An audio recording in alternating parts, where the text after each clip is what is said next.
Hari Om Tatsat. Jai Guru. Jai Guru. I would like you to understand the difference between a spiritual seeking life and other forms of life. In the other forms of life, predominantly one may be religious, pious, and given to some routines. He may also take to some bodily and breathing procedures and exercises. Maybe some are given to philosophical studies and perhaps contemplation on what philosophies posit. But I believe that spirituality or spiritual seeking has got a distinction of its own. There the seeker has to sit in a place, remain still bodily, and then get into an inner contemplation. You may call it meditation or by any other word suitable for the purpose.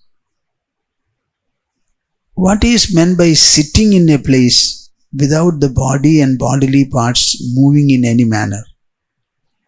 When there is a movement in the body, the mind has to be engaged in that movement. When there is no movement and stillness in the body, the mind becomes free. That free mind will have to be engaged into a kind of inner absorptional contemplation. People are wondering as to what is to be done in such a sitting or meditation. What should be done in such a state of bodily stillness? Can you think in a very fundamental manner? Then this is the answer. Our mind has got only two positions. Either it is thoughtful and emotional, or it is thought-free and emotion-free. Between these, there is no position for the mind at all. Throughout the wakefulness, the mind is thoughtful, and throughout the sleep, it is thoughtless, thought-free. So what is it that we have to achieve? We have to achieve from the wakeful thoughtfulness to a state of thought-freeness. You may wonder whether it is possible. It is very well possible. As we train the mind, and we have trained to be always thoughtful, we can also train the mind to be free from thoughts. It may not be easily possible. That is why we develop or we cultivate a number of spiritual qualities, the primary ones being Viveka and Vairagya. Viveka is the art and process of discriminating between what is real and lasting and what is temporary and tentative. If you apply this standard, then you will find that the whole world objects, including our body, are transitory. If they are transitory, from transitoriness we will not get what we desire to have. So we have to outlive the transitory things and get into something that is lasting. Where is that? It cannot be external. If at all, it is only internal.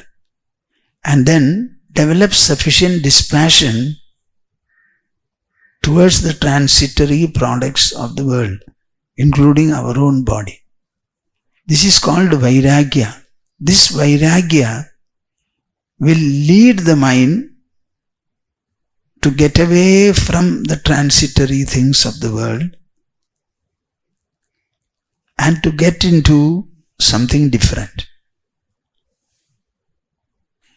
Yesterday, a couple had come from Bangalore and they asked me, Swamiji, we generally speak about meditation, etc. What should be the goal or aim during meditation?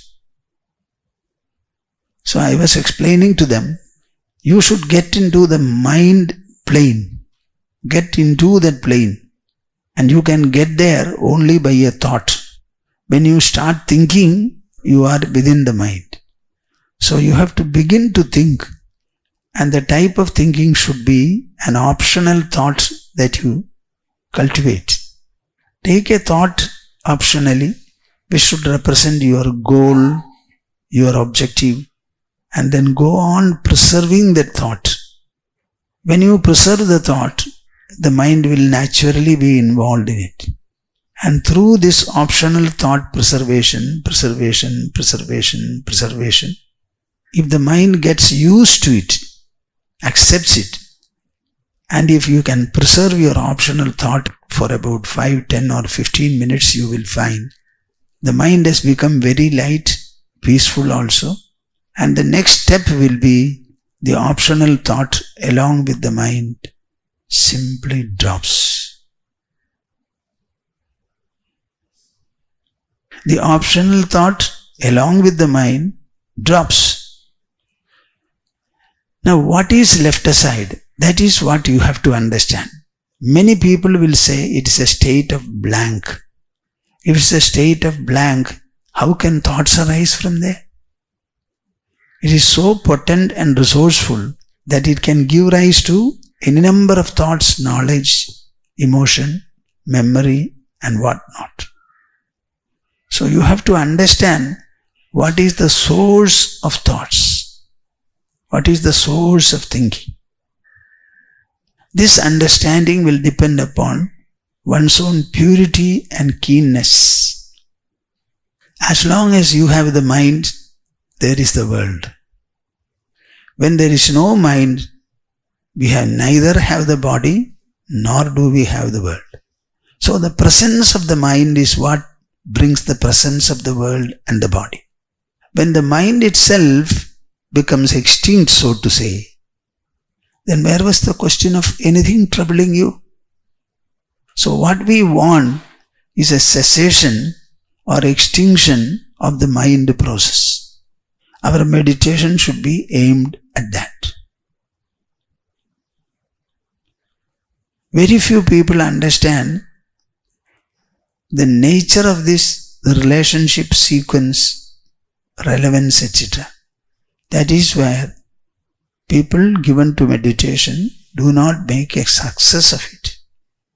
We have umpteen literature on the subject. The question is, what will happen to the mind when it is given to meditational absorption? And what are we to understand from that absorptional state? I think this is very, very important. In the name of spirituality, we are expecting a huge blissful mountain, or maybe a golden mountain. That is our problem. If the world effects are effaced, they become extinct, I think we are liberated. So this is a point that all of you should understand. You should get into your own mind arena and start living there. After you start living, you are able to do so, you can lead the mind to where you want to reach. Sri Krishna speaks about it as Tatregagram manah krudva na kinchit api chintayet. Do not think of anything. Yes, you should think, but nothing. Na kinchit api chintayet. Think nothing, nothing, nothing.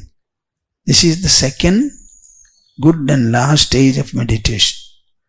I think every one of you will do well, provided you spend time and understand this truth and are able to relate it properly.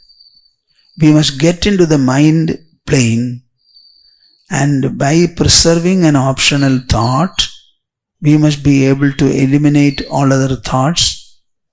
When all other thoughts are eliminated, the optional thought need not be there. Simply drop it and remain what you are and where you are. This is actually the nature of meditation and its goal. Think about it well. Harihi Om Tats. Harihi Om Tats. Jai Guru.